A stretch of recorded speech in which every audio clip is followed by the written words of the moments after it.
年10月4日、アメリカ・ニューヨークの国際連合本部を訪れ、第20回国連総会本会議場の演壇に立ち、2000人余りの世界各国の代表たちに平和のメッセージを伝えました。法王パウロ6世は演説の中で、戦争を繰り返すな、武器を捨てすべての人々に愛を、そして国連の手で世界に平和をと約30分間にわたって訴えました。これはその演説の一部です。À la pluralité des États qui ne peuvent plus s'ignorer les uns les autres, vous proposez une forme de coexistence extrêmement simple et féconde. La voici.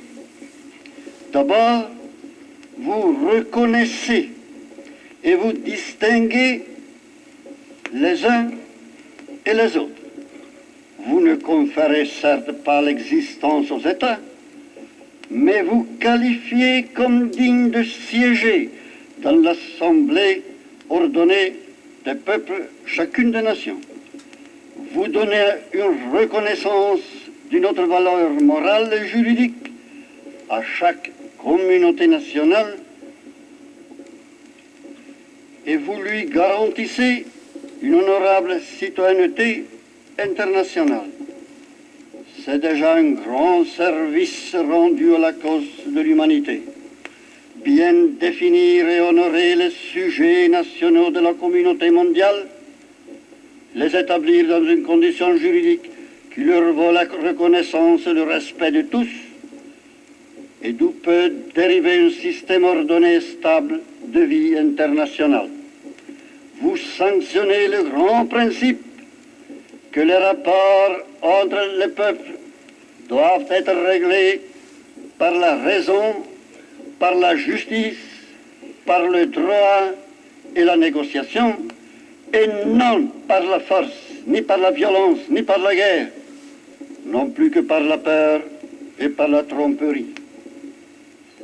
Votre statut va plus loin encore, et notre message s'avance avec lui.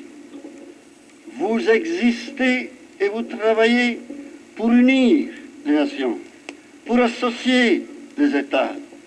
Adoptons la formule pour mettre ensemble les uns avec les autres.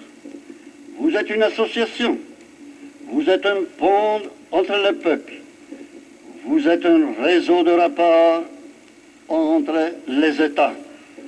Nous serions tentés de dire que votre caractéristique reflète en quelque sorte dans l'ordre temporel ce que notre Église catholique veut être dans l'ordre spirituel, unique et universel. On ne peut rien concevoir de plus élevé sur le plan naturel dans la construction idéologique de l'humanité. Votre vocation est de faire fraterniser non pas quelques-uns des peuples, mais tous les peuples. Entreprise difficile, sans nul doute.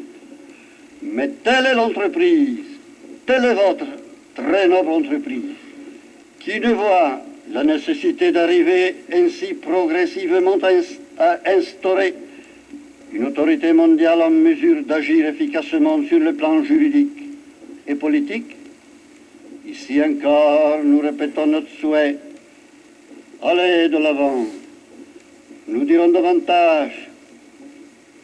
Faites en sorte de ramener parmi vous ceux qui seraient détachés de vous. Étudiez le moyen d'appeler à votre pacte de fraternité dans l'honneur et avec loyauté ceux qui ne le partagent pas encore. Faites en sorte que ceux qui sont encore au dehors désirent et méritent la confiance commune, et soyez alors généreux à l'accorder. Et vous, qui avez la chance et l'honneur de siéger dans cette assemblée de la communauté pacifique, écoutez-nous, cette confiance mutuelle qui vous unit et vous permet d'opérer de bonnes et grandes choses, faites en sorte qu'il n'y soit jamais porté atteinte qu'elle ne soit jamais trahie. La logique de ce souhait qui appartient, peut-on dire, à la structure de votre organisation, nous porte à le compléter par d'autres formules. Les voici. Que personne, en tant que membre de votre union, ne soit supérieur aux autres. Pas l'un au-dessus de l'autre. C'est la formule de l'égalité. Nous savons certes que d'autres facteurs sont à considérer, outre la simple appartenance à votre organisme.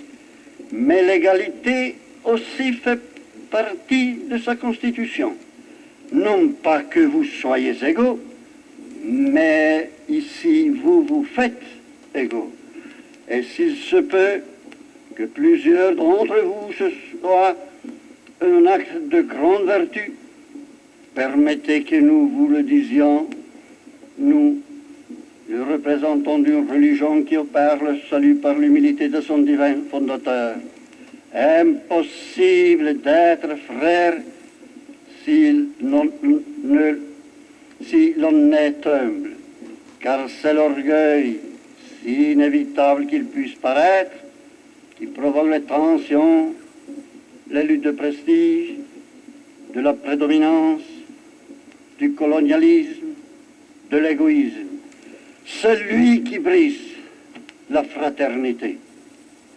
Et ici, notre message atteint son sommet. Négativement d'abord, c'est la parole que vous entendez de nous et que nous ne pouvons prononcer sans être conscients de sa gravité et de sa solennité. Jamais plus les uns contre les autres.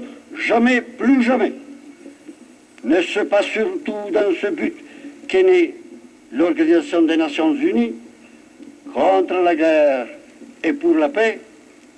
Écoutez les paroles lucides d'un grand disparu, John Kennedy, qui proclamait il y a 4 ans: l'humanité devra mettre fin à la guerre, ou c'est la guerre qui mettra fin à l'humanité. Il n'est pas besoin de longs discours pour proclamer la finalité suprême de cette institution.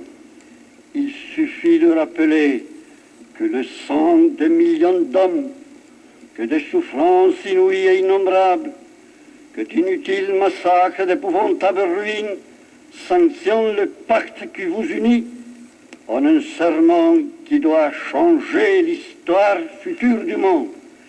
Jamais plus la guerre, jamais plus la guerre. C'est la paix qui doit garder le destin des peuples et de toute l'humanité.